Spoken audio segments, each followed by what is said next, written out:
And we're live with an episode of Tiny Microphone.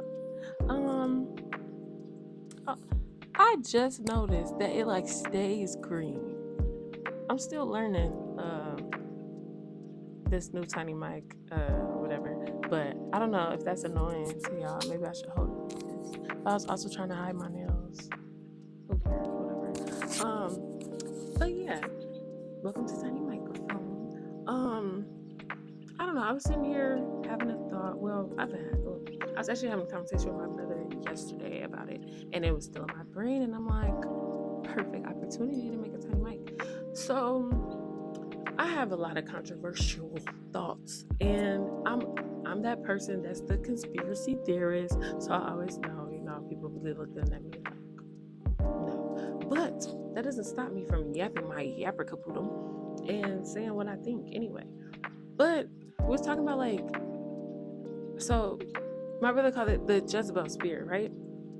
He was like how they're really trying to push it, like this Jezebel spirit, and how it's just like overly promoted to be the most ratchet, black woman you can be. Like, just be the most ratchet, don't care about your body, disconnect from your body. Everything is about twerking, drinking, and just not connecting. You know what I mean? Everything is like, if that ain't, I don't care about him, blah, blah, blah. And it's just like, yeah, they're just really pushing that on us now. When I changed over music, like when I was like really realizing the frequencies, like really start pouring into your reality and stuff from the music, Megan Thee Stallion was the hardest thing for me to give up. I love me some Meg. Aquarius to Aquarius, I love me some Meg. What you talking about? It was really hard to give up. But now going back to it and like really being like a solid year of me changing my music, I'm like, I'm sorry, I still think she's a good rapper, but I'm just like, this does not reflect my reality, and I don't want it to. I don't want that to be who I am. And no shade to her or anybody who connects to it, but just realizing how you start to embody it and it starts to reflect your reality because you let it in. Of course, I was attracting these type of dudes. This is what I'm letting into my world. But yeah, they just really pushing this like Jezebel spirit and everything. And so it also got me thinking about like this whole feminine masculine argument that people be having, and like I feel like people relate feminine and masculine to male female type thing, and that's not really what it is because we both have feminine and masculine energy and tendencies or whatever. But as a female, the goal is to be in your feminine energy most. Like, that's what you're supposed to operate in. But there are times you need to dip into your masculine, and then vice versa, right? They're supposed to operate in their masculine, but they should be balanced with their feminine as well.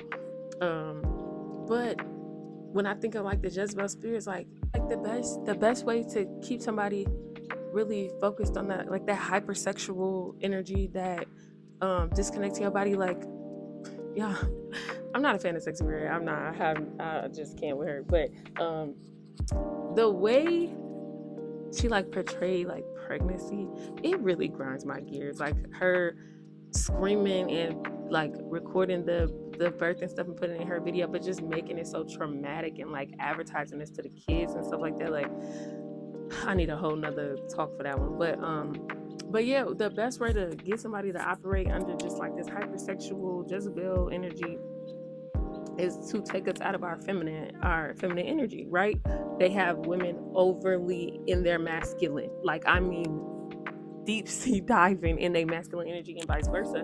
Men are super deep in what y'all be calling them sassy or zesty and all of that stuff, but that's because they're super, super overly in their feminine bag. And so it's like, the more they keep us in this masculine energy, the more we disconnect from our bodies. Because like when you really tap into your divine feminine, right? There's certain things like you honor your body in a whole different light. And I'm not here to like body shame or say you shouldn't wear that, you shouldn't wear this. Y'all know when it get hot out, I don't want no clothes, I don't want nothing on me. So it's not even about that, because like if you even realize that that's not even what makes something hypersexual, it's not about your outside, your outer appearance, it's really about the energy inside reflecting out. And so like but yeah, I just feel like they overly try to keep us in this masculine energy. That's why the female rappers are way more hard than the dude rappers. Like, the dudes are singing love songs, and the women are talking about they don't want a relationship, don't cuff them, don't keep them type thing. Because it's not a feminine trait. But that is how they can keep selling us this Jezebel hypersexual energy, and then everybody's looking at the kids like, look at them, why is they like this? I mean, look at what you listen to. look at what's there for them. I really was going through the music and stuff, and I was like, at least we had R&B. Like, yeah, we had the Trinas and Lil Kims and stuff, but there was a equal little whoosh, and it was like there is nobody really talking about like love song in the mainstream music. And for the main part, these little kids, they don't have anything besides hypersexuality. Get out of your feminine energy. And like, as a black woman, or as black women, our feminine energy is also what provides for our family, what protects our family. Like, that's what we bring to the table. And like vice versa, that masculine energy, that's why you notice a man can punch a woman outside and nobody jumps in. You know what I mean? Because they trying to separate that whole masculine thing. Like, back in the day, that masculine energy of a man watching that wouldn't even allow. But yeah, I don't know. I feel like I'm gonna have to start doing what they call them thing podcasts, because I be needing more than 10 minutes, 10 minutes for this stuff. But that was just a thought, is that I'm like, yeah, let's pay attention to those things. Like I said, I was definitely operating fully in my masculinity, and I was waiting for a man to take me out of that. Like, they have us feeling like I'm just waiting for a man to take me out of my masculine era.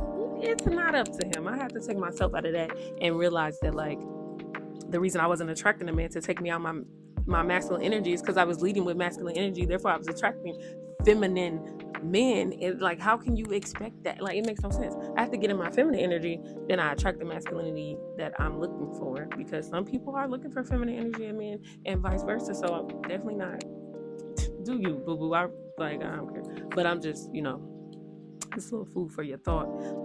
But yeah, so start pampering yourself, start putting yourself back into that divine feminine energy. And it definitely starts with what you listen to and what you take in, because all of these, our five senses are our portals inside of us.